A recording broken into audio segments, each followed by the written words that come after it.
আমি হচ্ছে যে ওই দোকানে কাজ করতেছিলাম, পরে হচ্ছে যে আমার ওই যেখান থেকে আমার বড় এক ভাই ফোন দিছে, ফোন দিয়ে বলতেছে যে গ্রামের এলাকায় হাফিজুররা হুমায়ুনরা আইসে ওরা ইমাম সাহেবরে মারিছে, তারপরে এলাকায় মহিলাকেও মারিছে। বলার পরে হচ্ছে যে আমি দোকান বন্ধ রেখে সেখানে যাই, যার পরে যে এলাকার পরিস্থিতি খারাপ। পরবর্তীতে আমরা এলাকার গণ্যমান্য মুরব্বীরাও ছিল, মেলা লোকজন মিলে তাহলে হুজুরে মারলো কেন সেই বিষয়ে জানে শুনতে গেছি ওকে বাড়ি শুনতে, যে আমরা ওকে জানে ডাকতেছি, ডাকতে লাগলে ইতিমধ্যেই ওরা লাইট অফ করে দিয়ে এমনি বেরোয় এসে এমনি পুরো দাঁড়া কোপ শুরু হয়ে গেছে। পরবর্তীতে হচ্ছে যে আমিও এই কোপের আক্রান্ত ওকে ধরে আমি আপনার ভিতরে ছিলাম, ভিতর থেকে জানে বাইরে আসতে গেলে এমনি হাফিজুর হচ্ছে যে আগেও আমার আগে 2-3 জনে কোপানো হয়ে গেছে, অটোমেটিক আমার দিক ফিরে জানে আমার কোপ মারিছে, কোপ মারলে আমি পড়ে গেছি। পড়ে দিয়ে পরে উঠলি দেখি উঠার আগেই আবার 2-3 বাড়ি মারিছে। আমি আরো বলতেছি যে আমার বাড়ি এসে না তোরা, আমি ভাবিছি আমাকে লোক মনে হচ্ছে। পরবর্তীতে দেখি আমাকে লোক না, হুমায়ুন, তারপরে শিফান, রফিক, আরিফ, এসকেন্দার, তারপরে হচ্ছে যে ওই অপু, দীপু, এরা হচ্ছে যে মনে করেন 12-13 জন লোক। এরা অটোমেটিক ওই বন্দুকের কাছে ছিল, 3-4টে গুলিও করেছে ওই জায়গায়। রফিক ছিল, রফিকের ছেলেরা ছিল, এরা বিকেলের থেকে মহড়া দিচ্ছে আর এরকম এলাকার পরিস্থিতি আর বুঝতে পারিনি যে ওই জায়গা ওরা এই কায়দায় আমাকে সামনে দাওটাও নিয়ে আসবে। আমরা যত লোক ছিলাম সংখ্যায় বেশি, যে আমরা ভাবিছি ওরা আপোষ মতে হয়তো ওর কাছে জিজ্ঞাসা করা যাবে, কিন্তু ওরা আগের থেকেই প্রস্তুত নিয়ে রয়েছে, অস্ত্র নিয়ে দাওটাও নিয়ে। আমরা যা মস্তর মনে করেন আমাকে সময় দিনি আইসেই উড়োদড়া খুব শুরু করে দিয়েছে।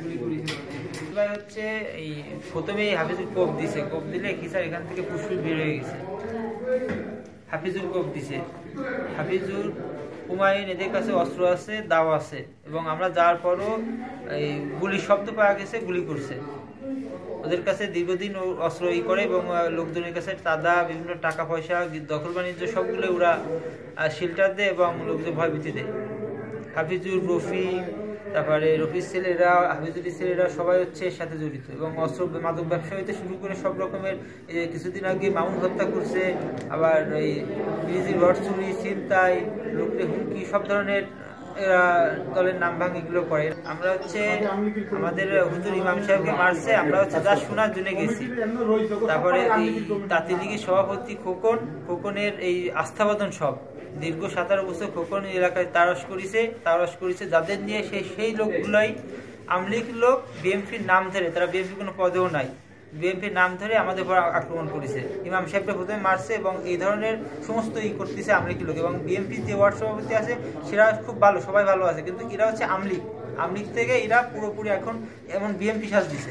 এটা বিএমপি কোনো অঙ্গ সংগঠনের সাথে যুক্ত না, এরা কোথাও কোনো মিটিং কোথাও যায় নাই। আমি নিজের আশঙ্কা আমরা আসামি আছি 2013 সালে, আমার পরও আক্রমণ করেছে। এবং আমার ভাই ব্রাদার যারা আছে, আমাদের হাতে কোনো অস্ত্র ছিল না, ওদের হাতে দাও, হকি স্টিক, তারপরে পাইপ গান সবই আছে এদের কাছে। এবং দীর্ঘ 17 বছর এইসব দিয়ে তাওরাস চালাইছে, এখন ওইগুলো দিয়ে লোকজনের ভয়ভীতি দেখাচ্ছে, সব হচ্ছে আমলিগের দালাল।